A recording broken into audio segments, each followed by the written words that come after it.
नमस्कार दोस्तों, स्वागत है आपका डिजायर आईएएस के प्लेटफॉर्म पे। तो फ्रेंड्स, जैसा कि आप सभी लोग जानते हैं कि यहाँ पे हम लक्ष्मीकांत की सीरीज चल रही है। तो यहाँ पे मैं चैप्टर नंबर 17 जो कि प्रेसिडेंट से रिलेटेड है, उसके पावर्स एंड फंक्शन के बारे में डिस्कस करूंगा मैं।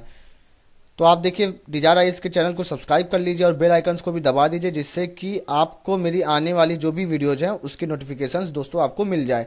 अब देखिए, यहाँ पे बात करूँ मैं तो प्रेसिडेंट के अपॉइंटमेंट, उनका इम्पीचमेंट कैसे होगा, उनको ओथ या अफर्मेशन कौन दिलाएगा, जब वैकेंसी हो जाएगी प्रेसिडेंट ऑफिस में तो उनका चार्ज कौन संभालेगा, इन सभी चीज़ों को मैंने अपने पिछले लेक्चर में, जो प्रेसिडेंट का जो पार्ट 1 लेक्चर था, वहाँ पे डिस्कस कर दिया है। तो ये जो लेक्चर रहेगा, यहाँ पे हम power and function of the president की, प्रेसिडेंट के पावर क्या है, फंक्शंस क्या है। तो देखिए, इसके टोटल 7 पावर हैं। जो जो सबसे पहला वो एग्जीक्यूटिव पावर। तो देखिए, एग्जीक्यूटिव पावर की बात करें तो प्रेसिडेंट के पास कौन कौन से एग्जीक्यूटिव पावर होते हैं, तो अब हम उसके बारे में डिस्कस करेंगे। तो फ्रेंड्स देखिए, सबसे पहले आप ये जान लीजिए यहाँ पे कि जो भी एग्जीक्यूटिव एक्शन होते हैं, जो भी गवर्नमेंट ऑफ इंडिया जो भी काम करती है, वो किसके नाम पे होते हैं, वो प्रेसिडेंट के ही नाम पे होते हैं। ठीक है दोस्तों। उसके बाद देखिए, अगर कोई ऑर्डर निकाले जाएंगे, ठीक है, कोई ऑर्डर निकाला जा रहा है या कोई लॉ बनाया जा रहा है, तो वो लॉ को पारित कौन करेगा, ऑथेंटिकेट कौन करता है, प्रेसिडेंट करता है। ठीक है दोस्तों। उसके बाद देखिए, जो यूनियन गवर्नमेंट के साथ जो भी ट्रांजैक्शन हो, मतलब बिजनेस वगैरह जो भी हो रहा है या एलोकेशन हो रहा है, जैसे कि जो यूनियन गवर्नमेंट है, सेंट्रल गवर्नमेंट जो है, उसमें जो भी मिनिस्टर्स को जो भी मिनिस्ट्री मिल रही है, वो सब उनको एलोकेट कौन करता है, किसको कौन सी मिनिस्ट्री मिलेगी, वो हमारा प्रेसिडेंट ही करता है। प्राइम मिनिस्टर एडवाइस करता है, प्रेसिडेंट अपॉइंट करता है। ठीक है, ये बात याद रखिएगा। वही बात यहाँ आप लिखिए कि जो हमारा प्रेसिडेंट ही है, वो प्राइम मिनिस्टर का अपॉइंटमेंट करता है और जो भी दूसरे मिनिस्टर हैं उनका भी अपॉइंटमेंट करता है। और ये लोग ऑफिस में कब तक रहते हैं, जब तक प्रेसिडेंट चाहता है। मतलब ये प्रेसिडेंट चाहने का मतलब कुछ भी नहीं है यहाँ पे। कहने मतलब ये है कि अगर ये लोग, अगर जब भी गवर्नमेंट गिरे, जब रिजिग्नेशन जब देगी गवर्नमेंट, तो प्रेसिडेंट को देगी। इसलिए यहाँ पे ड्यूरिंग हिज प्लेजर की बात हो रही है। ठीक है। नहीं तो अगर नो कॉन्फिडेंस मोशन अगर पास होगा तभी गवर्नमेंट गिरती है, प्राइम मिनिस्टर या अदर मिनिस्टर हटते। उसका देखिए, अपॉइंटमेंट करता है किसका, अटॉर्नी जनरल ऑफ इंडिया का। ठीक है। और जो अटॉर्नी जनरल ऑफ इंडिया कब तक अपने ऑफिस में, कब तक अपने पद पे बना रहेगा, जब तक कि प्रेसिडेंट चाहेगा। मतलब अब अटॉर्नी जनरल को अगर हटाना भी होगा तो कौन हटाएगा, प्रेसिडेंट ही हटाएगा। उसके बाद देखिए, जो हमारा प्रेसिडेंट है वो controller and auditor general CAG, the chief election commissioner, other election commissioner, the chairman and member of the union public service commission, the governor of state, the chairman and the member of finance commission and और भी कई ढेर सारी bodies हैं। उनको उनका जो भी मेंबर या चेयरमैन कौन अपॉइंट करता है, वो प्रेसिडेंट ही अपॉइंट करता है। ठीक है दोस्तों। उसके बाद देखिए, प्रेसिडेंट जो है हमारा इंफॉर्मेशन ले सकता है किससे, प्राइम मिनिस्टर से। अगर वो कोई भी तरीके का एडमिनिस्ट्रेशन या कोई लॉ वगैरह का लॉ का अगर प्रपोजल लेके आ रहे हैं, तो उसको जो प्राइम मिनिस्टर की ड्यूटी को वो किस प्रेसिडेंट मतलब प्राइम मिनिस्टर से पूछ सकता है। उस चीज़ से रिलेटेड इंफॉर्मेशन प्राइम मिनिस्टर से मांग सकता है। और अगर मान लीजिए, अगर प्राइम मिनिस्टर ने कोई लॉ अगर सबमिट किया है, ठीक है, तो उसको जो है हमारा प्रेसिडेंट क्या बोल सकता है कि काउंसिल ऑफ मिनिस्टर का भी कंसिडरेशन लेके आए। ठीक है। मतलब ऐसे ऐसे डिसीजन जिसमें जो है काउंसिल ऑफ मिनिस्टर्स बिना पूछे अगर प्राइम मिनिस्टर ने सबमिट कर दिया, तो प्रेसिडेंट कह सकता है काउंसिल ऑफ मिनिस्टर का भी कंसिडरेशन लेके आइए। तो ये किस लॉ के लिए, जहाँ पे काउंसिल से पूछा, जो काउंसिल ऑफ मिनिस्टर है वहाँ से उस लॉ के लिए उनसे पूछा ना गया हो, उनके सामने रखा ना गया। उसका देखिए, हमारा जो प्रेसिडेंट है वो अपॉइंटमेंट करता है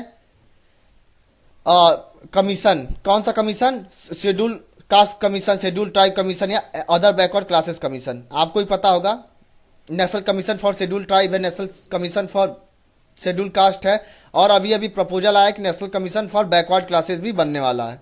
कौन सा अमेंडमेंट हो रहा है वो बताइएगा। तो फ्रेंड्स, आपको ये बात क्लियर हो गई।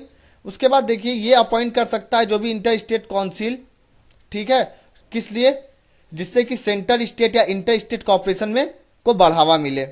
ठीक है। और ये डायरेक्टली एडमिनिस्टर करता है किसको, जो भी यूनियन टेरिटरी है उनको ये डायरेक्टली एडमिनिस्टर करता है। किसके द्वारा, जो भी एडमिनिस्ट्रेटर अपॉइंट कर देता है वहाँ पे।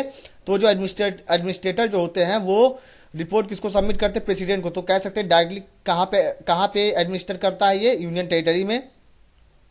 उसके बाद देखिए, हमारा जो प्रेसिडेंट होता है वो किसी भी एरिया को जो भी हमारे देश में जो भी एरिया है उनको शेड्यूल एरिया बता सकता है। देखिए शेड्यूल एरिया क्या है, ये Panchayati Raj extension for in schedule area, ठीक है। ये पेशा एक्ट है, वो मैं जब पंचायत वाला चैप्टर पढ़ाऊंगा तो वहाँ पर अच्छे से डीपली डिस्कस करेंगे हम लोग। यहाँ पे आप ये जान लीजिए कि जहाँ पे भी शेड्यूल क्लास की पॉपुलेशन ज़्यादा रहती है, ट्राइबल क्लास की पॉपुलेशन ज़्यादा रहती है, तो वहाँ के लोगों को वेलफेयर प्रोवाइड हो, वहाँ के लोगों का वेलफेयर हो, थोड़ी ऑटोनॉमी उनको दी जाती है, जिससे कि वो लोग अपने अपने इलाके में एडमिनिस्ट्रेशन के लिए उनके पास खुद की कुछ ऑटोनॉमी दी जाती है, ठीक है दोस्तों। तो उसके बाद देखिए यहाँ पे हमने देख लिया कि एग्जीक्यूटिव क्या पावर क्या क्या होती है प्रेसिडेंट की। अब हम जो डिस्कस करेंगे वो है लेजिस्लेटिव पावर क्या है प्रेसिडेंट की। तो देखिए सबसे पहले आप बात जान लीजिए, प्रेसिडेंट जो हमारा होता है वो इंटीग्रल पार्ट है हमारे पार्लियामेंट का। तो अगर कोई आपसे पूछ ले कि पार्लियामेंट में कौन कौन आता है, तो एक तो लोकसभा, और दूसरा क्या हो जाएगा, दूसरा राज्यसभा, और तीसरा क्या है, तीसरा है प्रेसिडेंट, ठीक है। तो तीनों के तीनों आएंगे, आप कंफ्यूज हो सकते हैं यहाँ पे, ठीक है दोस्तों। देखिए हमने एग्जीक्यूटिव पावर को पढ़ लिया, अब लेजिस्लेटिव पावर की बारी आती है। तो देखिए पार्लियामेंट के जो भी मेंबर हैं उनको ये समन भेज सकता है, उनको बुलावा भेज सकता है, या फिर लोकसभा को डिजॉल्व भी कर सकता है, कौन, प्रेसिडेंट, ठीक है। अगर मान नो कॉन्फिडेंस मोशन अगर पास हुआ था लोकसभा में, तो डिजॉल्व कौन करता है, लोकसभा को, प्रेसिडेंट ही करेगा। उसके बाद देखिए जब भी ज्वाइंट सीटिंग होगी दोनों हाउस की, जो कि आर्टिकल 108 में लिखा है, ज्वाइंट सीटिंग का प्रोविजन है, ठीक है। तो उस समय जो समन जो भेजेगा वो कौन भेजेगा, हमारा प्रेसिडेंट ही भेजेगा, दोनों ही हाउस जो पार्लियामेंट के, राज्यसभा और लोकसभा दोनों को ही, ठीक है। और ज्वाइंट सीटिंग को प्रिसाइड कौन करता है, स्पीकर ऑफ द लोकसभा। इसको मैं आगे अभी ज्वाइंट सीटिंग का आएगा चैप्टर, तो वहां पे अच्छे से हम लोग डिस्कस करेंगे। उसके बाद देखिए जो हमारा प्रेसिडेंट है, जब भी पार्लियामेंट का साल का पहला सेशन होता है, या फिर जो नई नई पार्लियामेंट चुन के आती है, ठीक है, जब भी नई लोकसभा चुन के आएगी, उसका जो पहला जो सेशन होगा, उन दोनों को ही एड्रेस कौन करता है, हमारा प्रेसिडेंट ही करता है, ठीक है दोस्तों। एड्रेस मतलब आप कैसे, तो वेलकम। उसके बाद देखिए ये जो हमारा प्रेसिडेंट है, ये मैसेज सेंड कर सकता है किसके पास, पार्लियामेंट के पास, कि कोई बिल वगैरह तो पेंडिंग तो नहीं है उसके लिए, ठीक है। उसके बाद देखिए जो हमारा प्रेसिडेंट है, ये अपॉइंट करता है लोकसभा के मेंबर को अपॉइंट करने के लिए, ठीक है। कहाँ पे, लोकसभा के अंदर की बात करें, मान लीजिए लोकसभा के सेशन को प्रिसाइड कौन करता है, स्पीकर। और अगर स्पीकर नहीं मौजूद है, डिप्टी स्पीकर, अगर मान लीजिए दोनों ही मौजूद नहीं हैं, तो उस समय लोकसभा का कोई मेंबर जिसको प्रेसिडेंट अपॉइंट करेगा, कौन अपॉइंट कर रहा है, प्रेसिडेंट अपॉइंट करेगा प्रिसाइड करने के लिए, वो जो है लोकसभा के सेशन को, प्रोसीडिंग को प्रिसाइड करेगा। इसी तरह राज्यसभा के लिए भी, अगर राज्यसभा में भी चेयरमैन और डिप्टी चेयरमैन दोनों ही नहीं है, तो किसी राज्यसभा के मेंबर को ये प्रोसीडिंग को, राज्यसभा की प्रोसीडिंग को प्रिसाइड करने के लिए कह सकता है। उसके बाद देखिए जो भी नॉमिनेटेड मेंबर होते हैं हमारे राज्यसभा, जो कि 12 हैं, जो कहाँ किस फील्ड से आते हैं, नॉलेज और practical experience in literature, science, art and social services. तो इन लोगों को भी नॉमिनेट कौन करता है, प्रेसिडेंट ही करता है। और 2 एंग्लो इंडियन मेंबर को लोकसभा में भी नॉमिनेट करता है, कौन, हमारा प्रेसिडेंट। अब एंग्लो इंडियन क्या होते हैं, मान लीजिए कोई इंडिविजुअल पर्सन है, ठीक है, तो उसके अगर पेरेंट्स में से कोई एक जो है ब्रिटिशर्स रहा हो, अंग्रेज रहा हो, और एक इंडियन रहा हो, तो वो जो इंडिविजुअल जो है वो एंग्लो इंडियन कहलाता है, ठीक है, मतलब एंग्लो प्लस इंडियन का मिक्सअप।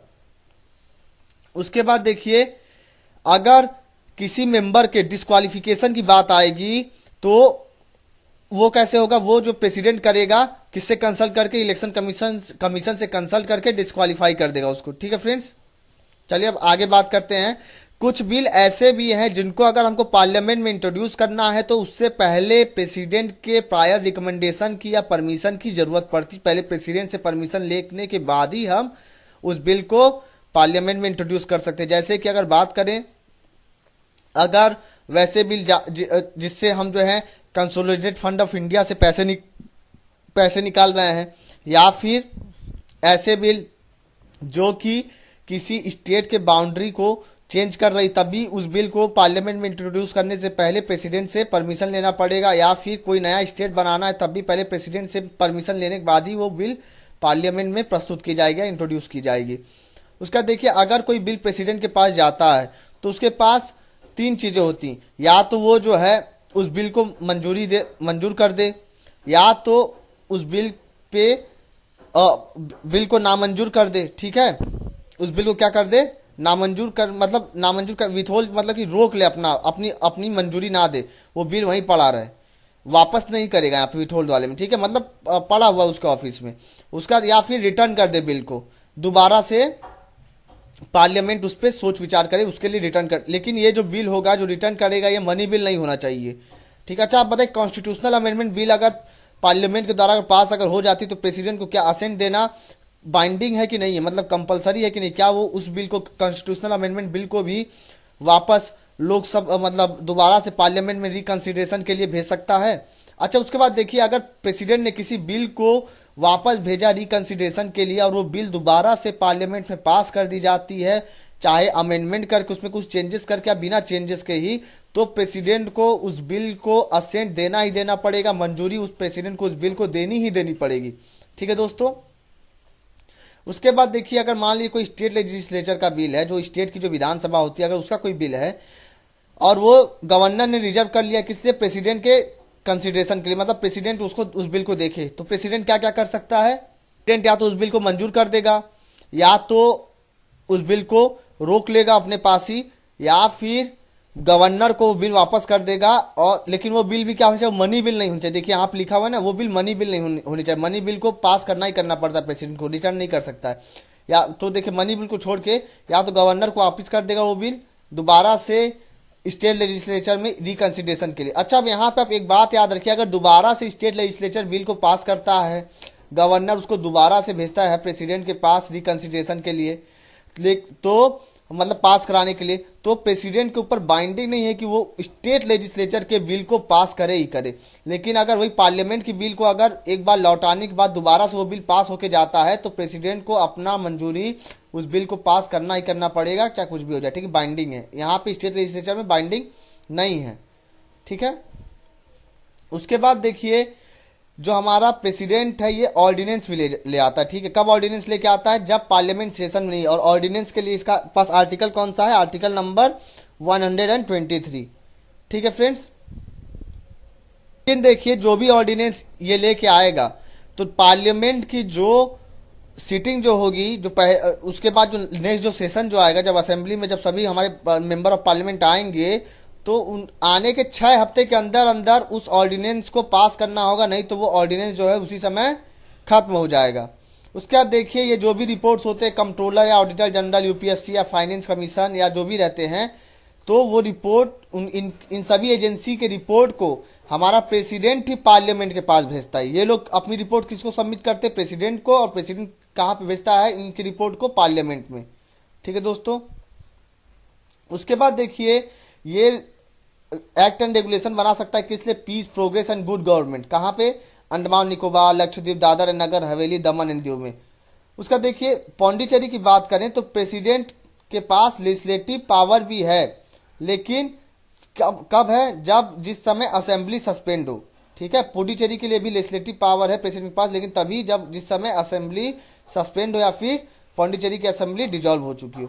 अब चलिए हम देखेंगे कि फाइनेंशियल पावर क्या क्या है प्रेसिडेंट की, तो उसके बारे में अब हम डिस्कशन करेंगे। देखिए अगर फाइनेंशियल पावर की बात करें प्रेसिडेंट की, तो अगर कोई मनी बिल है हमको पार्लियामेंट में अगर इंट्रोड्यूस करना है, तो वो पहले हमको प्रेसिडेंट से रिकमेंडेशन लेने के बाद ही हम किसी मनी बिल को पार्लियामेंट में इंट्रोड्यूस कर सकते हैं, ठीक है दोस्तों।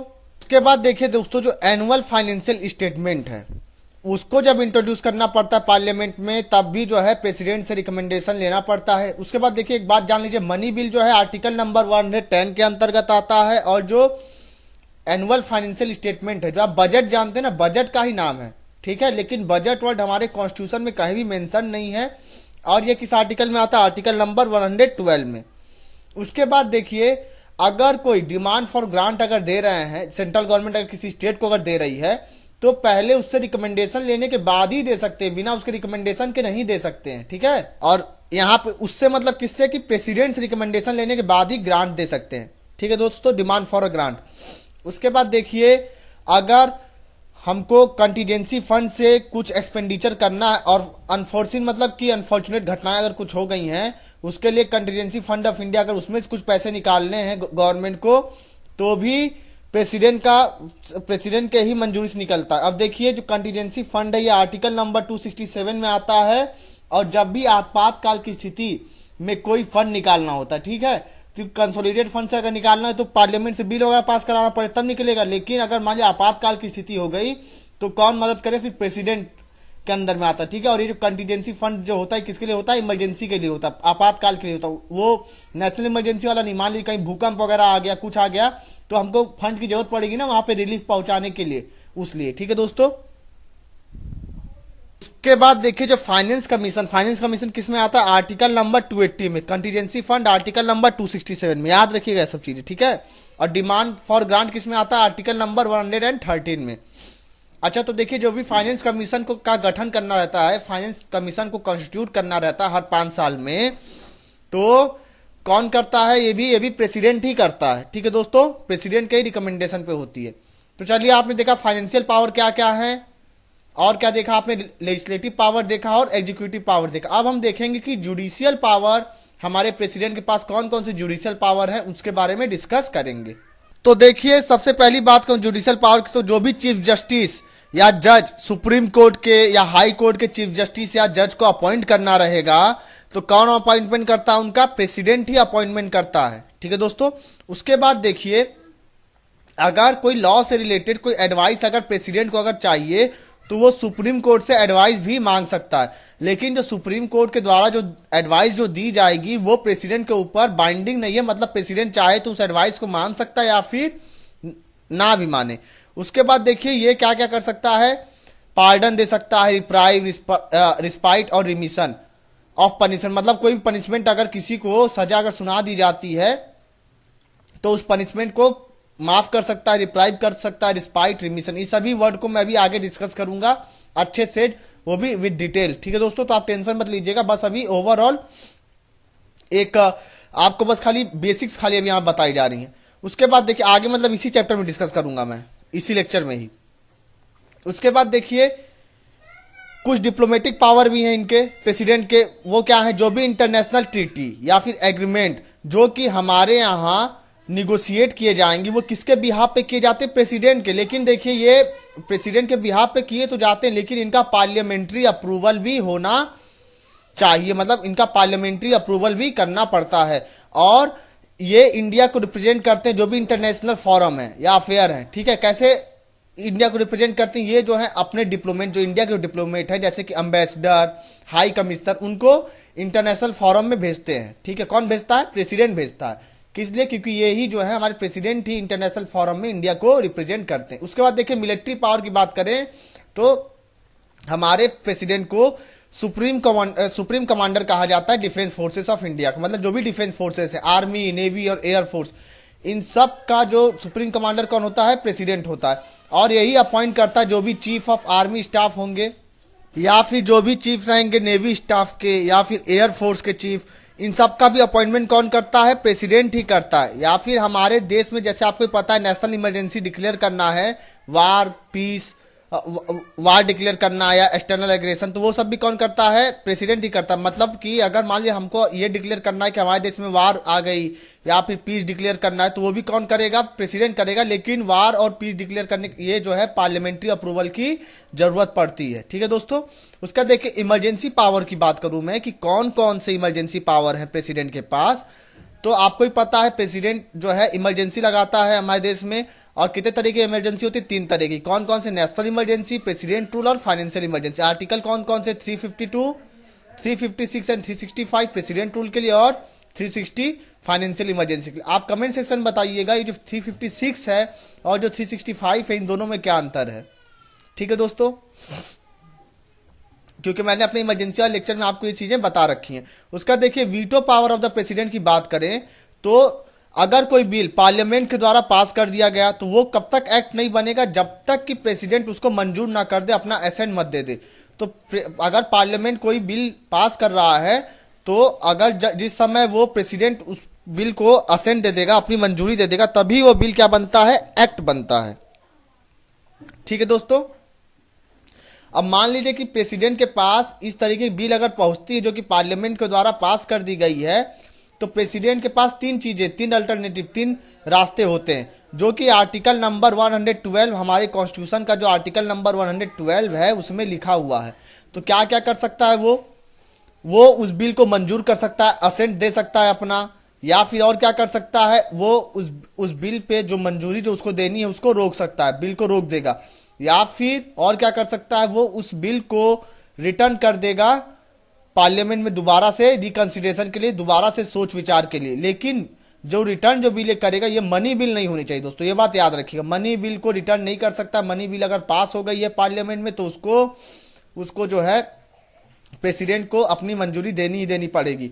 उसके बाद देखिए, अगर जो बिल उसने रिटर्न किया, प्रेसिडेंट ने, ऑर्डिनरी बिल की बात कर रहा हूं मैं, वो बिल दोबारा से पार्लियामेंट ने पास कर दी, तो प्रेसिडेंट के सामने जब वो पहुंचेगी तो प्रेसिडेंट को उस बिल को अपनी मंजूरी देनी ही देनी पड़ेगी, चाहे कुछ भी हो। ठीक है, मतलब एक ही बार के लिए खाली वो नामंजूर कर सकता है, भेज सकता है वापस, लेकिन ये किसके लिए, पार्लियामेंट के लिए है। लेकिन अगर स्टेट लेजिस्लेचर का बिल हो, जो कि गवर्नर जो है प्रेसिडेंट के रिकंसिडरेशन के लिए अगर रख लेता है, तो उसको जितनी बार चाहेगा उतनी बार रिटर्न कर सकता है प्रेसिडेंट, तो जो मैंने आपको ऊपर भी बताई थी। ठीक है दोस्तों, चलिए अब आगे बात करते हैं। देखिए, आपको अब यहाँ पे ये पता चला होगा कि प्रेसिडेंट के पास वीटो पावर होती है। ठीक है, किसके लिए, बिल को पास करने, जो भी पार्लियामेंट के बिल पास होते हैं उनको मंजूर करने के लिए प्रेसिडेंट के पास क्या रहती है, वीटो पावर रहती है। दोस्तों, ये जो वीटो पावर जो प्रेसिडेंट को दी गई है, ये क्यों दी गई है, इसके दो कारण है। सबसे पहली बात ये कि मान लीजिए अगर कोई गलत लॉ पार्लियामेंट के द्वारा पास किया जा रहा है तो उसको रोक सके प्रेसिडेंट। दूसरा कौन सा कारण है कि अगर मान लीजिए कोई अनकॉन्स्टिट्यूशनल लॉ बनाया जा रहा है पार्लियामेंट के द्वारा तो उसको भी रोक सके हमारा प्रेसिडेंट। अब देखिए, ये जो वीटो पावर है ये चार तरीके की होती है। कौन कौन से, absolute veto, qualified veto, suspensive veto और पॉकेट वीटो।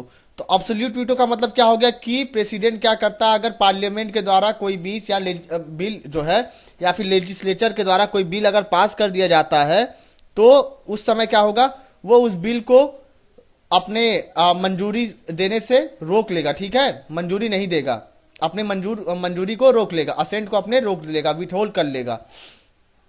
क्वालिफाइड वीटो क्या होता है, अगर मान लीजिए कोई बिल है, ठीक है, तो उसको क्या करे, ओवर रीडन कर दे by the legislature with a higher majority, कि आप दोबारा से ज्यादा मेजॉरिटी के द्वारा इसको पास करके लाइए। देखिए, ये जो क्वालिफाइड वीटो वाला जो है, ये हमारे इंडिया के प्रेसिडेंट को ये वाला वीटो नहीं मिलता है। ये वीटो सिर्फ और सिर्फ अमेरिका के प्रेसिडेंट के पास है। इंडिया के प्रेसिडेंट के पास ये वीटो, क्वालिफाइड वीटो वाला पावर नहीं है।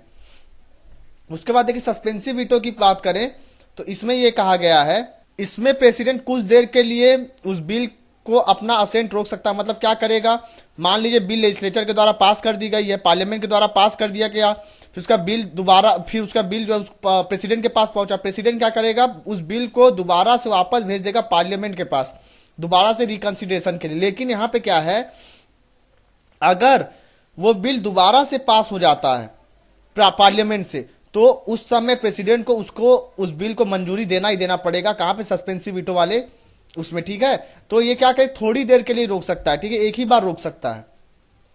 उसके बाद देखिए, पॉकेट वीटो की बात करें तो इसमें क्या है, जो पॉकेट वीटो जो है, इसमें क्या करता है प्रेसिडेंट, मान लीजिए अगर कोई बिल लेजिस्लेचर के द्वारा अगर पास कर दिया गया, जो लॉ मेकिंग बॉडी जो है हमारी, लेजिस्लेचर मतलब क्या, जो भी लोग लॉ जो बना रहे हैं, ठीक है, जो लॉ मेकिंग बॉडी है, अगर उसने पास कर दिया है बिल को, पार्लियामेंट तो कौन है, पार्लियामेंट ही है लॉ मेकिंग बॉडी।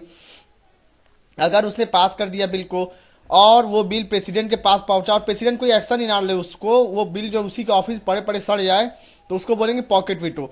तो देखिए, ऊपर के चारों जो वीटो हैं उसमें से सिर्फ और सिर्फ 3 ही इंडिया के प्रेसिडेंट के पास है, एब्सोल्यूट वीटो, सस्पेंसिव वीटो और pocket veto. Qualified veto India के प्रेसिडेंट के पास नहीं है। ये किसके पास है, अमेरिका के प्रेसिडेंट के पास, जो मैंने आपको ऊपर ही बता दिए। तो अभी जो 3 इंडिया के पास है उसको हम अच्छी डिटेल में देखेंगे। और हाँ, ये जो वीटो वर्ड है ये लैटिन वर्ड से निकला है, जिसका मतलब होता है फॉरबिड मतलब रोकना या मना करना। ठीक है, चलिए अब आगे बात करते हैं, एब्सोल्यूट वीटो को अच्छे से समझेंगे, देखेंगे।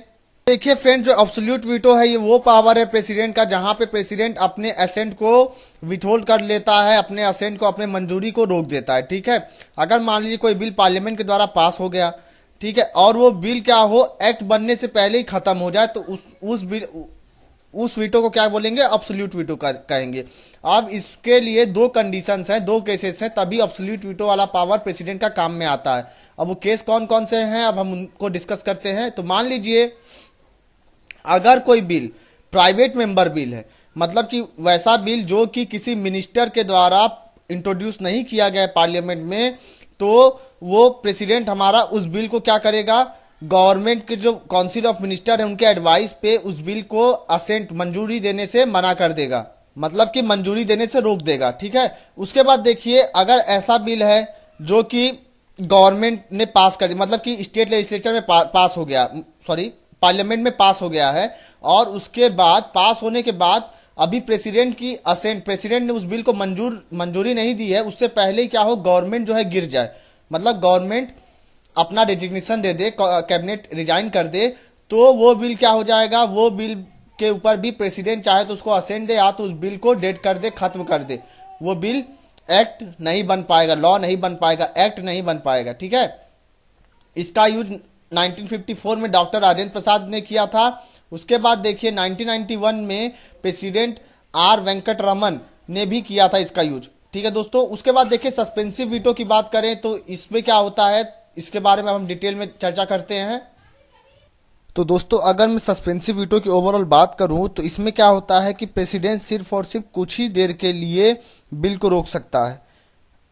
पार्लियामेंट में बिल पास हुआ, प्रेसिडेंट के असेंट के लिए गया, प्रेसिडेंट उसको वापस कर देगा, पार्लियामेंट में रिकंसिडरेशन के लिए दोबारा से पार्लियामेंट में पास होगा, तो प्रेसिडेंट को अपना असेंट, अपनी मंजूरी देनी ही देनी पड़ेगी वो बिल को। ठीक है, ठीक है दोस्तों, तो आपको ये बात पता चल गया किस लिए, थोड़ी देर के लिए। लेकिन देखिए अगर अमेरिका की बात करूं मैं तो वहां पे मान लीजिए अगर पार्लियामेंट, वहां की जो कांग्रेस है, वहां पे कांग्रेस मतलब पार्लियामेंट है, अगर वो जो है किसी बिल को पास करता, प्रेसिडेंट के पास मंजूरी के लिए जाता है, और अगर प्रेसिडेंट ने वापस कर दिया तो उस बिल को कांग्रेस में और भी ज़्यादा मेजोरिटी के साथ पास करना पड़ेगा। कांग्रेस का मतलब आप ये मत समझिए जो हमारा कांग्रेस पार्टी, वहाँ पे कांग्रेस मतलब पार्लियामेंट की बात होती है। ठीक है, तो उस बिल को क्या और भी ज़्यादा हायर मेजोरिटी से पास करके भेजना पड़ेगा प्रेसिडेंट के पास, तभी वो असेंट देगा। ठीक है दोस्तों, चलिए अच्छा अब देखिए जो सस्पेंसिव वीटो है या जो भी वीटो से रिलेटेड जो भी पावर है प्रेसिडेंट के पास, वो कभी भी मनी बिल से रिलेटेड नहीं रहेंगे। मनी बिल को उसको असेंट देना ही पड़ेगा, क्योंकि देखिए जब भी मनी बिल को मनी बिल को पार्लियामेंट में इंट्रोड्यूस किया जाता है तो सबसे पहले प्रेसिडेंट का रिकमेंडेशन लिया जाता है, प्रेसिडेंट से पूछ के तभी उसको पार्लियामेंट में इंट्रोड्यूस किया जाता है। इसलिए मनी बिल को के लिए वीटो पावर नहीं होता है पार्लियामेंट के पास। ठीक है, उसका देखिए पॉकेट वीटो की बात करें तो मान लीजिए प्रेसिडेंट के पास कोई बिल गया, पार्लियामेंट से पास हो गया, प्रेसिडेंट के पास कोई बिल गया, प्रेसिडेंट ना ही उस बिल को रिजेक्ट करता है, ना ही उस बिल को रिटर्न करता है, और ना ही उस बिल को मंजूरी देता अपना। उस बिल को एक तरीके से बोलूँ तो अपने पॉकेट में रख लेता, अपने टेबल में रख लेता है, तो उसको हम क्या बोलेंगे, पॉकेट वीटो बोल देंगे। और हमारे कॉन्स्टिट्यूशन में अगर कोई भी बिल जो कि पार्लियामेंट के द्वारा पास कर दी गई है और प्रेसिडेंट के पास पहुंची है, तो चाहे जितना देर तक रख सकता है, उसको कोई टाइम बाउंड नहीं है कि इतने दिन में उनको या तो उनको अपना डिसीजन बताना पड़ेगा, ऐसा कुछ नहीं। लेकिन वहीं अगर यूएसए के प्रेसिडेंट की बात करूं मैं, तो उनको जो है 10 दिन के अंदर अंदर उनको या तो वो रिटर्न कर दे बिल को या फिर अपनी मंजूरी दे दें। ठीक है, यूएसए में 10 दिन के अंदर, तो यहाँ पे टाइम लिमिटेशन है, लेकिन हमारे यहाँ पे कोई भी टाइम लिमिटेशन नहीं है, कोई टाइम लिमिट नहीं। हमारे कॉन्स्टिट्यूशन में कहीं भी टाइम लिमिट के बारे में प्रिस्क्रिप्शन नहीं दिया गया है। तो आप यहाँ से ये कह सकते हैं कि जो इंडिया का जो प्रेसिडेंट है उसका पॉकेट अमेरिका के प्रेसिडेंट से बड़ा है। ठीक है दोस्तों, अब देखिए 1986 में क्या होता है, अब ये कब जो है पॉकेट वीटो का यूज हुआ था उसके बारे में जान लेते हैं थोड़ा। तो देखिए इसका यूज राजीव गांधी गवर्नमेंट के द्वारा बिल आया था। ठीक है, वो क्या था, इंडिया पोस्ट ऑफिस बिल 1986, जो कि फ्रीडम ऑफ प्रेस को बाउंड कर रहा था, मतलब फ्रीडम ऑफ प्रेस को छीन रहा था। तो उस समय प्रेसिडेंट थे ज्ञानी जैल सिंह, तो उन्होंने क्या किया था, इस बिल को पॉकेट वीटो कर दिया था, ना ही मंजूर किया बिल को, ना ही बिल को वापस किया, ना ही बिल को रिजेक्ट किया। ठीक है दोस्तों, और उसके बाद फिर क्या था, गवर्नमेंट चेंज हो जाती है और ये बिल लैप्स हो जाता है, खत्म हो जाता है। अच्छा अब चलिए आगे बढ़ते हैं, आगे देखते हैं आगे की चीज़ों को। अच्छा आप एक और बात देख लीजिए, जो प्रेसिडेंट का है, तो प्रेसिडेंट के पास जो भी वीटो पावर है, वो कभी भी उसके पास कॉन्स्टिट्यूशनल अमेंडमेंट बिल अगर जाता है पार्लियामेंट में, उसको पास करके लोकसभा में स्पेशल मेजॉरिटी, फिर राज्यसभा में स्पेशल मेजॉरिटी से पास करना पड़ता है कॉन्स्टिट्यूशनल अमेंडमेंट बिल को। आर्टिकल 368 के अनुसार होता है, ये सब चीज़ें तो आपको पता होंगी, पार्ट 20 में हमारे कॉन्स्टिट्यूशन के है।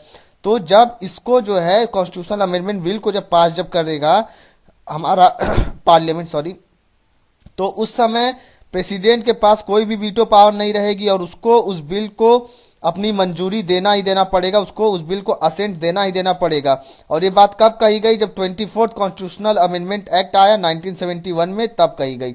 उसका देखिए प्रेसिडेंट के वीटो की पावर की बात करें कहाँ पे? स्टेट के लेजिस्लेशन के ऊपर। मतलब जो राज्य का जो विधानसभा होता है, अगर वहां से कोई बिल अगर पास हो जाता है तो उसके बारे में बात करेंगे। तो सबसे पहले आप एक बात याद रखिए यहाँ पे, दोस्तों प्रेसिडेंट के पास भी वीटो पावर होता है स्टेट लेजिस्लेशन के लिए भी। अगर मान लीजिए कोई बिल स्टेट के लेजिस्लेचर के द्वारा पास कर दिया गया और उसके बाद वो बिल किसके पास जाएगा? गवर्नर के पास जाएगा मंजूरी के लिए या प्रेसिडेंट के लिए। जब गवर्नर उस बिल को प्रेसिडेंट के लिए रिजर्व कर देगा उसके कंसिडरेशन के, तभी प्रेसिडेंट के पास जाएगा। तो सबसे पहले अब स्टेप बाय स्टेप अब हम समझेंगे। मान लीजिए कोई राज्य की विधानसभा है, किसी राज्य का स्टेट लेजिस्लेचर है, उसने उस कोई बिल है उसको पास किया, तो वो बिल किसके पास जाएगा? फिर गवर्नर के पास जाएगा। ठीक है दोस्तों, तो आर्टिकल 200 में ये बात लिखी हुई है, ये बात याद रखिएगा हमारे कॉन्स्टिट्यूशन के, कि तो गवर्नर क्या क्या कर सकता है? या तो उस बिल को अपनी मंजूरी दे दे, अपना असेंट दे दे, या फिर वो क्या करे? विथहोल्ड कर ले अपने असेंट को उस बिल से रिलेटेड, या फिर और क्या करे? बिल को रिटर्न कर दे हाउस में दोबारा से रिकंसिडरेशन के लिए, मतलब दोबारा सोच विचार करें वो लोग, दोबारा से पास करके लाएं। ठीक है, कहाँ पे? स्टेट लेजिस्लेचर में। और ये जो बिल जो रिटर्न करेगा मनी बिल नहीं होना चाहिए, ये बात याद रखिएगा आप। उसके बाद देखिए और क्या कर सकता है? वो उस बिल को रिजर्व कर ले, किसके लिए? मतलब प्रेसिडेंट के कंसिडरेशन, मतलब प्रेसिडेंट के पास भेज दे। ठीक है दोस्तों, अब देखिए अगर गवर्नर ने किसी बिल को प्रेसिडेंट के लिए रिजर्व कर लिया, प्रेसिडेंट के पास भेज दिया, तो आर्टिकल 201 के अकॉर्डिंग जो हमारे कॉन्स्टिट्यूशन में लिखा हुआ है उसमें क्या दिया गया है कि या तो प्रेसिडेंट उस बिल को असेंट दे देगा, मंजूर कर देगा, या तो मना कर देगा असेंट देने से। ठीक है, अपने मतलब मंजूरी को रोक देगा, मंजूर नहीं करेगा, या फिर वो बिल को रिटर्न कर देगा हाउस में। ठीक है, और लेकिन वो बिल क्या? वो बिल मनी बिल नहीं होना चाहिए। ये बात दोबारा से देखिए यहाँ पे लिखा, तो मनी बिल के लिए कोई भी वीटो पावर नहीं होती है किसी के भी पास, चाहे गवर्नर हो चाहे प्रेसिडेंट हो। तो या तो वो नॉर्मल बिल है, कोई ऑर्डिनरी बिल है, तो उसको क्या करेगा? हाउस में दोबारा से वापस भेज देगा। लेकिन बिल दोबारा से पास किया गया स्टेट के लेजिस्लेचर के द्वारा बिना किसी अमेंडमेंट के, और फिर से प्रेसिडेंट के पास असेंट के लिए गया, तो प्रेसिडेंट बाउंड नहीं कि उसको पास करे। लेकिन अगर वहीं बात करें पार्लियामेंट के द्वारा जब पास किया जाता है दोबारा से, तो प्रेसिडेंट को उस बिल को असेंट देना ही देना पड़ता। तो देखिए एक टेबल है कि प्रेसिडेंट के वीटो पावर से रिलेटेड, तो आप देख सकते हैं। ये सब चीज़ें मैंने आपको ऊपर ही बता दी हैं, तो मैं इसको यहाँ पे डिस्कस नहीं करूँगा क्योंकि टाइम ही वेस्ट होगा।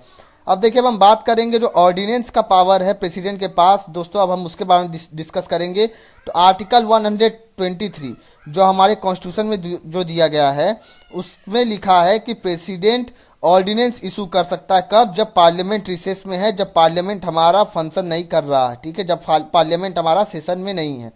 ठीक है दोस्तों, और ये जो भी ऑर्डिनेंस प्रेसिडेंट के द्वारा इशू किए जाएंगे, ये इनका इफेक्ट और फोर्स, मतलब कि ये जिस तरीके से कोई एक्ट होता है पार्लियामेंट का, जिस तरीके से वो इन्फोर्सिबल होता है, लागू होता है, उसी तरीके से ऑर्डिनेंस भी लागू होंगे।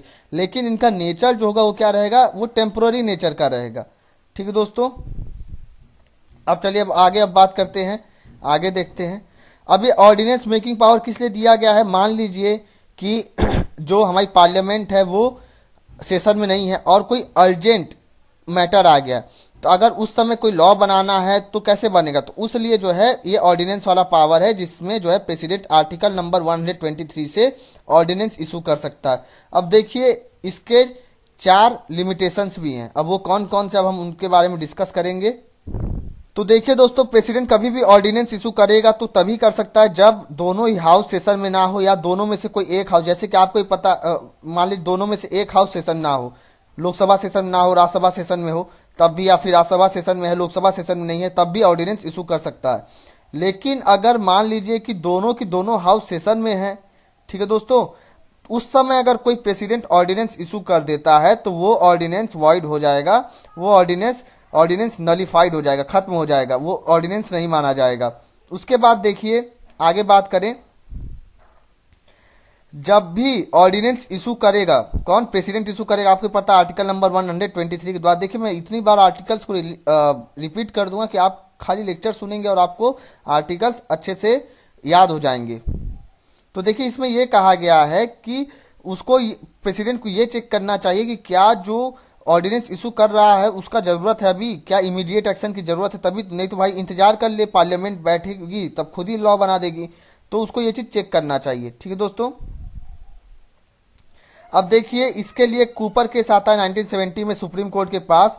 तो इसमें यह कहा गया कि प्रेसिडेंट का जो सेटिस्फेक्शन है उसको हम कोर्ट में क्वेश्चन कर सकते हैं, कोर्ट में उसके खिलाफ जा सकते हैं। ठीक है, अगर वो गलत कर रहा है, कि अगर मान लीजिए किसी ऐसे मैटर पे वो ऑर्डिनेंस इशू कर रहा है जिसका बहुत ज़्यादा अर्जेंटली यूज नहीं है और वो ज़बरदस्ती इशू कर दिया, कि मान लीजिए कुछ दिन बाद जब पार्लियामेंट जब बैठेगी तो वो खुद ही लॉ पास करके उसको बना सकती है, लेकिन तभी प्रेसिडेंट उसको इशू कर दिया, तो उसको जो है हम उसके खिलाफ कोर्ट में जा सकते हैं। ये बात कही गई कूपर केस में।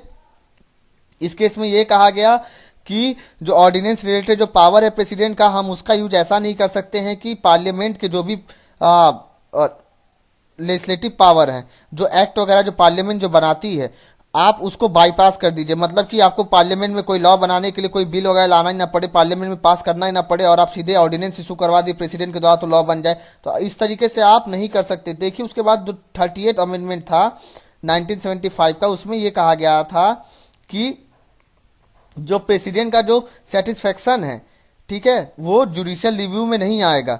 लेकिन उसके बाद 1978 में 44th कॉन्स्टिट्यूशनल अमेंडमेंट आता है। उसमें ये कहा गया कि जो है ये जो अमेंडमेंट था 38 वाला अमेंडमेंट, उसको उस समय 44th कॉन्स्टिट्यूशनल अमेंडमेंट में इसको खत्म कर दिया गया 1978 में। उसका चलिए अब आगे बात करते हैं। हमारा प्रेसिडेंट जो भी ऑर्डिनेंस इशू करेगा वो उन्हीं मैटर्स पे ऑर्डिनेंस इशू कर सकता है जो कि पार्लियामेंट जिन टॉपिक्स पे लॉ बना सकती है। ठीक है दोस्तों, मतलब कि ऑर्डिनेंस जो इशू करेगा उन्हीं सब्जेक्ट पे इशू करेगा जो कि यूनियन लिस्ट में हो, जिससे पार्लियामेंट लॉ बनाएगी। ऐसा नहीं कि स्टेट लिस्ट पे ऑर्डिनेंस इशू करने लगे, जो स्टेट के सब्जेक्ट है उस पर ऑर्डिनेंस इशू करने लगे। उसके बाद देखिए जो भी ऑर्डिनेंस प्रेसिडेंट के द्वारा पास किया जाएगा, प्रेसिडेंट के द्वारा लाया जाएगा, पास करके लाया जाएगा, प्रेसिडेंट के द्वारा लाया जाएगा, वो उसका भी कॉन्स्टिट्यूशनल लिमिटेशन उतना ही होगा जिस तरीके से किसी एक्ट का होता है पार्लियामेंट के। मतलब कि वो हमारे बेसिक स्ट्रक्चर को का वायलेशन ना कर रहा हो, उसका भी जुडिशियल रिव्यू हो सकता है। वो हमारे फंडामेंटल राइट को ना छीन रहा हो, छीने वो ऑर्डिनेंस हमारे फंडामेंटल राइट का वायलेशन ना करे। ठीक है दोस्तों, तो ऐसा नहीं कि ऑर्डिनेंस ले आके हमारे फंडामेंटल राइट को प्रेसिडेंट जो हमारे फंडामेंटल राइट का वायलेशन कर दे।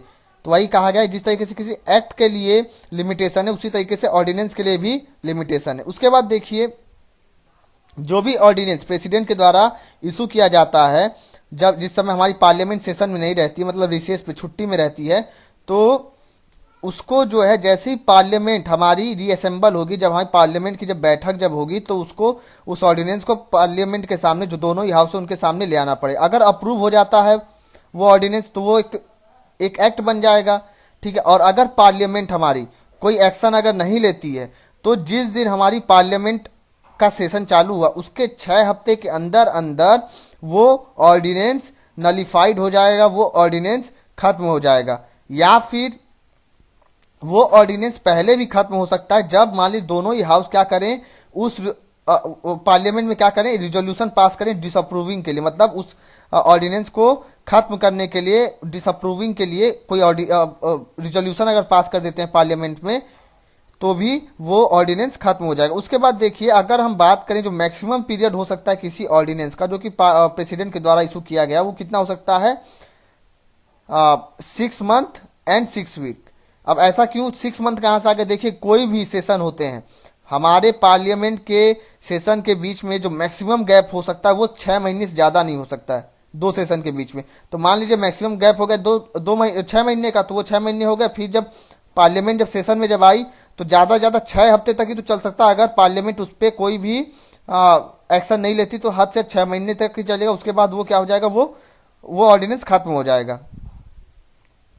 ठीक है फ्रेंड्स, उसके बाद देखिए जो भी ऑर्डिनेंस प्रेसिडेंट के द्वारा लाया जाता है वो रेट्रोस्पेक्टिव भी लागू कर सकता है हमारा प्रेसिडेंट, मतलब समय से पहले जाके भी लागू कर सकता है। उसके बाद चलिए आगे बात करते हैं। जो ऑर्डिनेंस मेकिंग पावर है प्रेसिडेंट की, जो इंडिया का जो राष्ट्रपति है, वो ज्यादातर जो डेमोक्रेटिक कॉन्स्टिट्यूशन है, जो लोकतंत्र हैं, संवैधानिक लोकतंत्र हैं विश्व के, वर्ल्ड के, वहां पे नहीं पाए जाते। जैसे कि यूएसए की बात करूं, यूके की बात करूं, तो डॉक्टर बी आर अम्बेडकर ने कहा था कि, क्योंकि देखिए काफी क्रिटिसिज्म हुआ ऑर्डिनेंस वाले पावर का, किसके, प्रेसिडेंट के, तो उन्होंने ये कहा कि ये जो ऑर्डिनेंस का जो पावर है प्रेसिडेंट को जो मिल रहा है, वो इसलिए मिला है जिससे कि वो एग्जीक्यूट कर सके जो भी सडनली या कोई बहुत ही अर्जेंट इशू आ जाए, जिस समय पार्लियामेंट भी सेशन में ना रहे, तो अगर उस समय कोई लॉ या एक्ट लाना है तो वो ऑर्डिनेंस इशू करके प्रेसिडेंट ला सकता है। ठीक है दोस्तों, उसके बाद देखिए प्रेसिडेंट को कोई जरूरी नहीं है कि जिस तरीके से नेशनल इमरजेंसी के लिए आर्टिकल 352 से जो लगता है, वो क्या है कि वो तभी लाएगा कि जब हमारे यहाँ वार हो या एक्सटर्नल एग्रेशन हो, तभी नेशनल इमरजेंसी लागू करेगा। लेकिन ऑर्डिनेंस के लिए कोई इस तरह की कंडीशंस की जरूरत नहीं पड़ती है। क्लियर हो गया होगा ये बात भी। चलिए अब आगे बात करते हैं। इसके बाद देखिए जो प्रेसिडेंट है वो बार बार क्या करे, उसी ऑर्डिनेंस को, जैसे ही ऑर्डिनेंस 6 हफ्ते बाद जब सेशन में, जब पार्लियामेंट जब हमारी बैठ रही है, खत्म हो रहा है, उसका फिर से ऑर्डिनेंस ला दे, फिर ऑर्डिनेंस ला दे, तो वही रीप्रोम्युलगेशन जो है ऑर्डिनेंस का, जो प्रेसिडेंट के द्वारा जो किया जाता है, वो कभी भी सुप्रीम कोर्ट में आज तक ऐसा कोई केस नहीं गया। लेकिन एक जजमेंट आया था सुप्रीम कोर्ट का डीसी वार्डा केस में 1987 में। इसमें क्या किया गया था कि जो बिहार है, बिहार में 1967 से 1981 में लगभग 256 ऑर्डिनेंस थे, वहां पे 256 ऑर्डिनेंस को पीरियोडिकली बार बार उस ऑर्डिनेंस को लाया जा रहा था। ठीक है, मतलब रिप्रोमुलगेशन किया जा रहा था उस ऑर्डिनेंस का। ठीक है, और ये कब तक किया गया, कोई 1 साल के लिए, कोई 14 साल तक। ठीक है दोस्तों, तो उसमें ये कहा गया कि जो भी रिप्रोमुलगेशन वाला जो पावर है प्रेसिडेंट का, जो ऑर्डिनेंस से रिलेटेड, उसका अगर जो है हम यूज इस तरीके से नहीं कर सकते कि हम बाईपास कर दें लेजिस्लेटिव पावर जो स्टेट की है, स्टेट लेजिस्लेचर की। ठीक है दोस्तों, ये बात कही गई। अब चलिए अब हम बात करेंगे पार्डनिंग पावर की। जो हमारा प्रेसिडेंट है वो क्षमा भी दे सकता है, माफी भी दे सकता है, अगर किसी को किसी केस के लिए, किसी ऑफेंस के लिए पनिशमेंट दी गई है कोर्ट के द्वारा। तो देखिए आर्टिकल 72 में ये बात लिखी हुई है हमारे कॉन्स्टिट्यूशन में कि प्रेसिडेंट के पास पावर है कि वो पार्डन दे सकता है। ठीक है दोस्तों, अब ये पार्डन किस चीज़ के लिए होगा, मान लीजिए कोई पनिशमेंट या सेंटेंस किस ऑफेंस के लिए जो कि अगेंस्ट है किसके, यूनियन लॉ के, या फिर पनिशमेंट या सेंटेंस किसके लिए दिया गया, जो कोर्ट मार्शल, जो भी मिलिट्री कोर्ट होता है उसके द्वारा अगर दिया गया है, या फिर मौत की सजा दी गई, तब भी वो क्या कर सकता है, हमारा प्रेसिडेंट माफी दे सकता है। ठीक है दोस्तों, तो देखिए दोस्तों, जो पार्डनिंग वाला जो पावर है प्रेसिडेंट का, ये जुडिशरी का जो जुडिशियल सिस्टम है हमारे इंडिया का, उसका पार्ट नहीं है। ठीक है, ये बात याद रखिएगा, ये इंडिपेंडेंट है जुडिशरी से। ठीक है दोस्तों, और ये एग्जीक्यूटिव पावर है किसका, हमारे प्रेसिडेंट का। और आप इसको ऐसा नहीं मान सकते कि ये कोर्ट ऑफ अपील है, जैसे कि मान लीजिए कोई हाई कोर्ट में आपको अगर सजा सुना दी गई तो आप सुप्रीम कोर्ट चले जाते हो। ऐसा नहीं कि अगर आपको सुप्रीम कोर्ट ने सजा सुना दी तो आप फिर प्रेसिडेंट के पास चले जाए। इस तरीके से कोर्ट ऑफ अपील के तौर पे प्रेसिडेंट का जो पार्डनिंग पावर है काम नहीं करता है। ये देखिए ये क्यों दिया गया, इसके 2 कारण थे। मान लीजिए कोई जुडिशियल एरर अगर हो जाता है, ठीक है, कोर्ट के द्वारा, कोर्ट अगर गलत आदमी को सजा दे दी तो उसको ठीक किया जा सके, इसलिए ये वाला पावर दिया गया। या फिर मान लीजिए कोई डेथ सेंटेंस दे दिया गया किसी आदमी को, अगर प्रेसिडेंट को लगता है कि हाँ बहुत ही ज़्यादा मतलब ऑफेंस के मुकाबले सज़ा काफ़ी ज़्यादा खतरनाक दे दी गई है, तो उस सज़ा को कम कर सके उसके लिए इस पावर को रखा गया है। अब देखिए जो पार्डनिंग पावर है उसके कई टर्म हैं, जैसे आप देख रहे होंगे, पार्डन, कम्यूटेशन, रिमिशन, रिस्पाइट और रिप्राइट। अब हम दोस्तों इन सभी चीज़ों को देखेंगे, समझेंगे कि इन सब वर्ड का मतलब क्या है। तो चलिए स्टार्ट करते हैं। तो दोस्तों देखिए, जो पार्डन, अगर प्रेसिडेंट हमारा आर्टिकल 72 के हिसाब से ये चारों चीज़ें दे सकता है जो मैंने वर्ड बताया, तो अगर पार्डन देता है तो इसमें क्या होता है कि जो सज़ा है उसको पूरी तरीके से हमारा प्रेसिडेंट खत्म कर देता है। जो भी कन्विक्शन है, ठीक है, उनको खत्म कर देता है, जो भी पनिशमेंट है। ठीक है, लेकिन वहीं कम्यूटेशन में क्या होगा, कम्यूटेशन में पूरी तरीके से खत्म नहीं करेगा, इसमें खाली नेचर चेंज कर देगा। मान लीजिए अगर किसी को फांसी की सज़ा दी गई, मौत की सज़ा दे दी गई है, तो उसको क्या कर देगा, उसको उम्र कैद में बदल देगा। तो जो सजा का जो नेचर है उसको चेंज कर रहा है, तो वो किस में आ जाएगा, कम्यूटेशन। लेकिन कंप्लीटली बिल्कुल क्षमा कर दे तो वो किस में आ जाएगा, वो पार्डन में आ जाएगा। ठीक है दोस्तों, अब चलिए आगे बात करते हैं, रिमिशन के बारे में देखेंगे, रिमिशन, रिस्पाइट और रिप्राइव। अब देखिए तो रिमिशन में क्या है, रिमिशन में जो सजा का जो नेचर है उसको चेंज नहीं किया जाएगा, पनिशमेंट के नेचर को चेंज नहीं किया जाएगा, सिर्फ और सिर्फ ड्यूरेशन को ही चेंज किया जाता है। मान लीजिए कि अगर 14 साल की सजा दी गई है तो उसको 6 साल की कर देगा। ठीक है दोस्तों, अब उसके बाद देखिए रिस्पाइट में क्या किया जाता है। रिस्पाइट में अगर कोई स्पेशल कंडीशन हो जाती है, ठीक है, तो उसमें हम क्या करते हैं, हम उसमें उसका जो सजा जो रहता है, सजा के कैरेक्टर को चेंज कर देते हैं। मान लीजिए कोई अगर फिजिकली डिसेबिलिटी वाला पर्सन है तो उसके सजा को क्या, अगर मान लीजिए उसको काफ़ी ज़्यादा रिगरस प्रिजनमेंट दिया गया है तो उसके मतलब एक सिंपल प्रिजनमेंट में, सॉरी सिंपल ई प्रिजनमेंट में कन्वर्ट कर देंगे। या मान लीजिए कि कोई औरत है, ठीक है, उसको किसी ऑफेंस के लिए पनिशमेंट मिला हुआ है और वो उस समय क्या है, प्रेग्नेंट हो गई, तो जब वो प्रेगनेंसी के दौरान उसका क्या किया जाएगा, उसका जो सजा है उसको चेंज कर दिया जाएगा। ठीक है दोस्तों, या फिर कोई बीमारी हो जाए, ठीक है, जिसको जो कोर्ट ने सजा दी है तो उसके लिए है कि मतलब ओवरऑल आप ये समझिए कि रिस्पाइट मतलब कि स्पेशल कंडीशन जब होगा तभी ऐसा किया जाएगा। अब देखिए अब अगला जो आता है रिप्राइव। अब इसमें क्या कहा गया है, सबसे पहले जान लीजिए कि जो रिप्राइव है ये सिर्फ और सिर्फ डेथ सेंटेंस के लिए ही होता है। और इसमें क्या है कि इसमें मान लीजिए किसी को आज मान लीजिए कि 1 जनवरी को फांसी देनी है, ठीक है, तो उसके फांसी को हम 10 जनवरी तक या 12 जनवरी तक बढ़ा देंगे, ड्यूरेशन उसके फांसी का बढ़ा देंगे, जिससे कि उसको टाइम मिल जाए किसके लिए, शायद कि प्रेसिडेंट से उसको क्या मिल सके, उसको शायद पार्डन मिल सके या कम्यूटेशन मिल सके। ठीक है, इसलिए मतलब कि जो टाइम ड्यूरेशन जो होता है फांसी वगैरह का उसको बढ़ा दिया जाता है। और ये रिप्राइव सिर्फ और सिर्फ किसके लिए है, प्रेसिडेंट सॉरी फांसी के सजा के मतलब डेथ सेंटेंस के लिए ही है। उसके बाद देखिए अंडर आर्टिकल 161 गवर्नर जो होता है किसी स्टेट का, उसके पास ही पावर होता है पार्डनिंग पावर। ठीक है दोस्तों, लेकिन फ्रेंड्स देखिए जो गवर्नर का जो पावर है पार्डन करने का वो प्रेसिडेंट से अलग है। ठीक है, तो आर्टिकल 161 जो है उसमें क्या करता है, गवर्नर भी पार्डनिंग पावर गवर्नर के ही पास है। ठीक है, और वो भी जो है पार्डन दे सकता है, रिप्राइव, रिस्पाइट, रिमिशन और ऑफ पनिशमेंट और suspend, remit, commute the sentence of any convicted of any offence against a state law. ठीक है, अब देखिए अंतर क्या है दोनों में। जो प्रेसिडेंट अगर कोई मिलिट्री कोर्ट के द्वारा अगर किसी को सजा सुनाई जाती है तो उसमें पार्डन कौन देगा, खाली प्रेसिडेंट ही दे सकता है, गवर्नर नहीं दे सकता है। उसका देखिए अगर कोई डेथ सेंटेंस है तो उसमें भी पार्डन कौन देगा, खाली प्रेसिडेंट ही देगा, गवर्नर उसमें पार्डन नहीं दे सकता है। ठीक है दोस्तों, लेकिन देखिए गवर्नर जो है सस्पेंड कर सकता है डेथ सेंटेंस को। अब देखिए अब आगे बात करते हैं।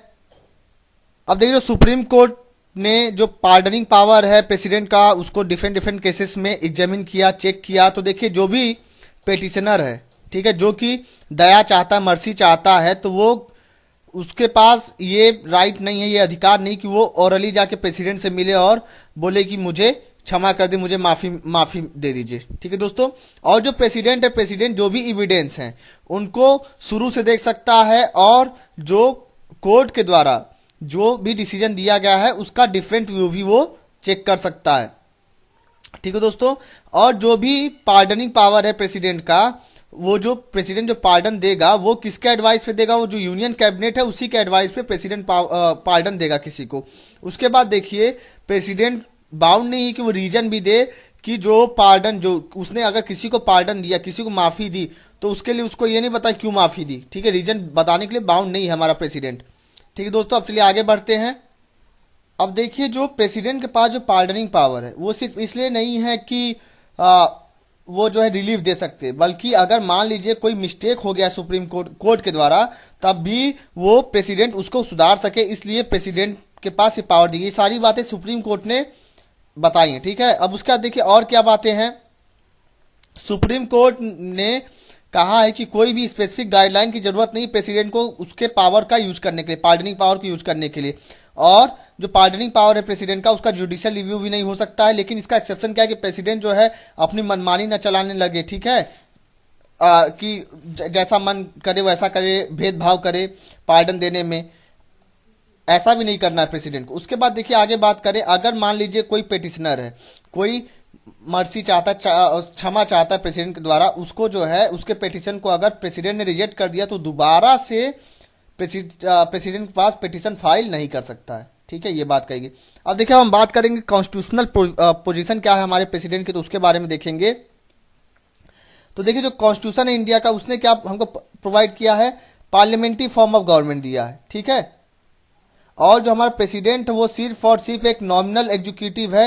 जो रियल एग्जीक्यूटिव कौन है हमारा, काउंसिल ऑफ मिनिस्टर, जिसका हेड कौन होता है, प्राइम मिनिस्टर, ठीक है दोस्तों।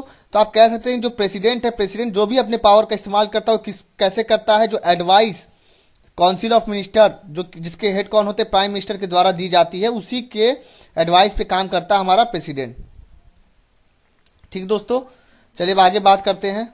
तो दोस्तों देखिए यहाँ पे डॉक्टर बी आर अम्बेडकर ने बताया था कि प्रेसिडेंट का पोजीशन किस तरीके से है। तो इसमें ये कहा इन्होंने कि जो इंडियन कॉन्स्टिट्यूशन है वो एक पार्लियामेंट्री फॉर्म ऑफ गवर्नमेंट का है, प्रेसिडेंटियल फॉर्म ऑफ गवर्नमेंट का नहीं है, ठीक है। और जो प्रेसिडेंट है हमारे देश का वो यूनाइटेड स्टेट जो अमेरिका है उसके प्रेसिडेंट से काफ़ी ज़्यादा अलग है, क्योंकि वहाँ पे जो रियल एग्जीक्यूटिव होता है यूएसए में वो प्रेसिडेंट ही होता है, लेकिन ये हमारे यहाँ पे ये सिर्फ और सिर्फ प्रेसिडेंट नॉमिनल एग्जीक्यूटिव है। और इसके पास पावर्स भी उतनी ज़्यादा नहीं, ये सिर्फ और सिर्फ जो एडवाइस पे काम करता है, किसके, जो काउंसिल ऑफ मिनिस्टर, जिसका हेड कौन होता है, प्राइम मिनिस्टर के एडवाइस पे काम करता है हमारे यहाँ का प्रेसिडेंट, हमारे देश का प्रेसिडेंट, ठीक है दोस्तों। उसके बाद देखिए आगे मैं बात करूं तो जो प्रेसिडेंट के पास है, प्रेसिडेंट के पास कॉन्स्टिट्यूशनल प्रोविजन है, ठीक है, प्रेसिडेंट का, वो कहाँ से मिलते हैं, आर्टिकल 53, आर्टिकल 74 और आर्टिकल 75। अब इन सभी चीज़ों को अब हम देखेंगे, एक एक आर्टिकल को समझेंगे। देखिए दोस्तों आर्टिकल 53 में क्या कहा गया है कि जो भी एग्जीक्यूटिव डिसीजन लिए जाएंगे सेंट्रल गवर्नमेंट के द्वारा वो किसके नाम पे लिए जाएंगे, प्रेसिडेंट के ही नाम पे किए जाएंगे, ठीक है। उसके बाद देखिए जो हमारा प्रेसिडेंट है, आर्टिकल 74 में ये लिखा है कि हमारा प्रेसिडेंट किसके एडवाइस पे काम करेगा, एक काउंसिल ऑफ मिनिस्टर के एडवाइस पे काम करेगा, जिसके हेड कौन होंगे, प्राइम मिनिस्टर होंगे। आर्टिकल 75 में क्या लिखा है, तो देखिए जो काउंसिल ऑफ मिनिस्टर होंगे उनका जो कलेक्टिव रिस्पॉन्सिबिलिटी होगा किसके लिए होगा, लोकसभा के प्रति होगा, ये बात आर्टिकल 75 में लिखी है। और अगर मैं एक बात और आपको यहाँ बता दूं, अगर इंडिविजुअल रिस्पॉन्सिबिलिटी की बात आ जाए काउंसिल ऑफ मिनिस्टर की, किसके लिए होगी, प्रेसिडेंट के लिए होगी। उसके बाद देखिए 42nd कॉन्स्टिट्यूशनल अमेंडमेंट एक्ट आता है 1976 में, जो कि इंदिरा गांधी जी के द्वारा लाया गया था। तो इन्होंने क्या किया कि जो प्रेसिडेंट, इन्होंने ये किया इस अमेंडमेंट में कि प्रेसिडेंट को बाउंड कर दिया कि उसको जो भी एडवाइस काउंसिल ऑफ मिनिस्टर के द्वारा, जिसके हेड कौन होंगे, प्राइम मिनिस्टर होंगे, उनके द्वारा दी जाएगी, उसको मानना ही मानना पड़ेगा प्रेसिडेंट को। लेकिन देखिए 44th अमेंडमेंट आता है कॉन्स्टिट्यूशन का 1978 में, उस समय जनता पार्टी गवर्नमेंट थी जिसके हेड थे मोरारजी देसाई जी। तो उसने क्या कहा कि अगर प्रेसिडेंट को कोई भी काउंसिल ऑफ मिनिस्टर अगर एडवाइस अगर देता है तो वो जो है उस एडवाइस को दोबारा से मतलब काउंसिल ऑफ मिनिस्टर को बोल सकता है कि आप इस पर रिकंसीडर कर लीजिए एक बार, ठीक है दोस्तों। और अगर रिकंसीडर मतलब एक बार और सोच समझ लीजिए, लेकिन अगर रिकंसिडरेशन के बाद दोबारा से वो मैटर प्रेसिडेंट के पास आता है तो प्रेसिडेंट को फिर तब उसके बाद उसको बाइंडिंग होना पड़े, मतलब एक बार की छूट मिली कि एक बार वो बोल सकता है कि आप सोच समझ लीजिए, किसको, या जो यूनियन काउंसिल ऑफ मिनिस्टर जो है। चलिए अब आगे बात करते हैं। उसके बाद देखिए दोस्तों अक्टूबर 1997 में क्या होता है, जो कैबिनेट थी सेंट्रल गवर्नमेंट की कैबिनेट, उसने उस प्रेसिडेंट कौन थे, के आर नारायण जी थे। तो उसने क्या किया कि उसने कहा कि यूपी में प्रेसिडेंट रूल लगा दिया जाए आर्टिकल 356 के यूज से, ठीक है, मतलब 356 के अनुसार प्रेसिडेंट रूल लगा दिया जाए। लेकिन प्रेसिडेंट ने क्या किया, प्रेसिडेंट ने मैटर को दोबारा से रिकंसिडरेशन के लिए भेज दिया कैबिनेट के पास, ठीक है दोस्तों।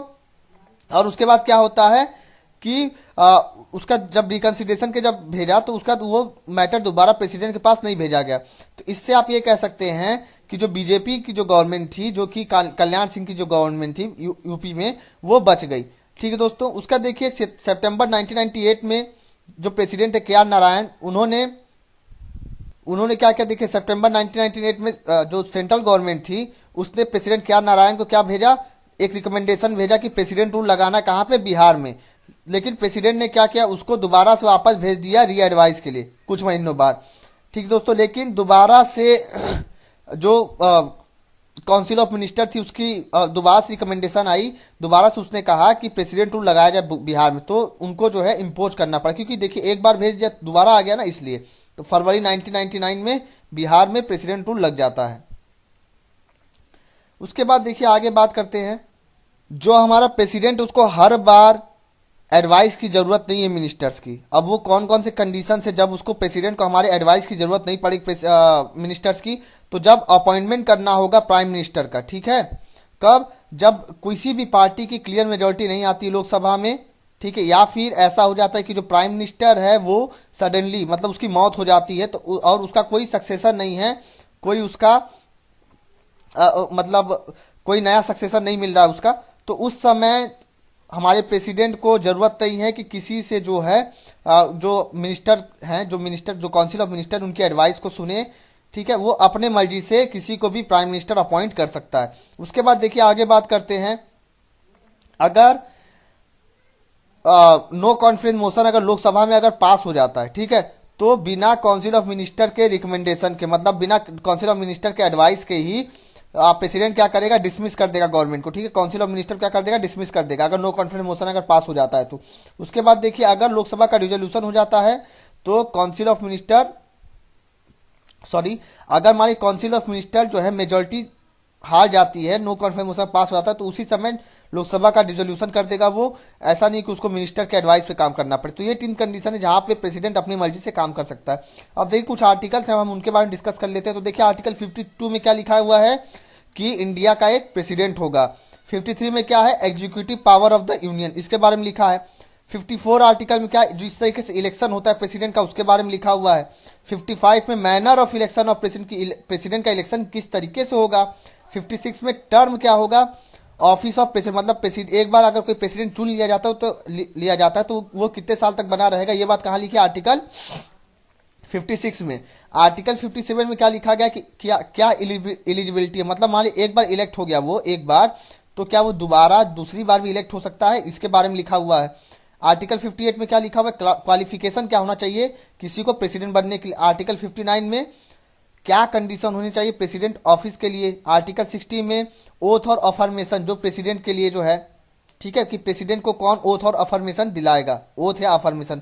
आपको पता ओथ किसके लिए, अफर्मेशन किसके लिए होती, मैंने ये बात बताई थी, कमेंट सेक्शन बताइए पिछले लेक्चर में अपने। आर्टिकल 61 में ये इंपॉर्टेंट है, पूछा गया था एक बार कि जो इम्पीचमेंट जो प्रेसिडेंट को जो हम हटाएंगे उसका प्रोसीजर क्या है, ये बात लिखी हुई है आर्टिकल नंबर 61 में। अब देखिए आर्टिकल नंबर 62 में क्या है, time of holding election to fill vacancy in office of president. आपको पता है 6 महीने से ज़्यादा वैकेंट नहीं रह सकता प्रेसिडेंट का ऑफिस, 6 महीने के अंदर अंदर इलेक्शन कराना ही कराना पड़े। उसका देखा आर्टिकल 65 में कि ये लिखा है कि वाइस प्रेसिडेंट का प्रेसिडेंट का जो भी प्रेसिडेंट के जो भी वर्क हैं उनको कब करेगा वाइस प्रेसिडेंट, ठीक है, उसके बारे में लिखा हुआ। उसका देखिए 71 में क्या लिखा है, जो भी मैटर्स रिलेटेड हैं किससे, इलेक्शन ऑफ प्रेसिडेंट से। 72 में क्या है, जो पार्डन जो प्रेसिडेंट के पास जो राष्ट्रपति के पास जो पावर है पार्डन देने की, उसके बारे में, और वो कौन कौन से हैं, सस्पेंड, रिमिट और कम्यूट सेंटेंस, ठीक है। अब देखिए आगे बात करते हैं।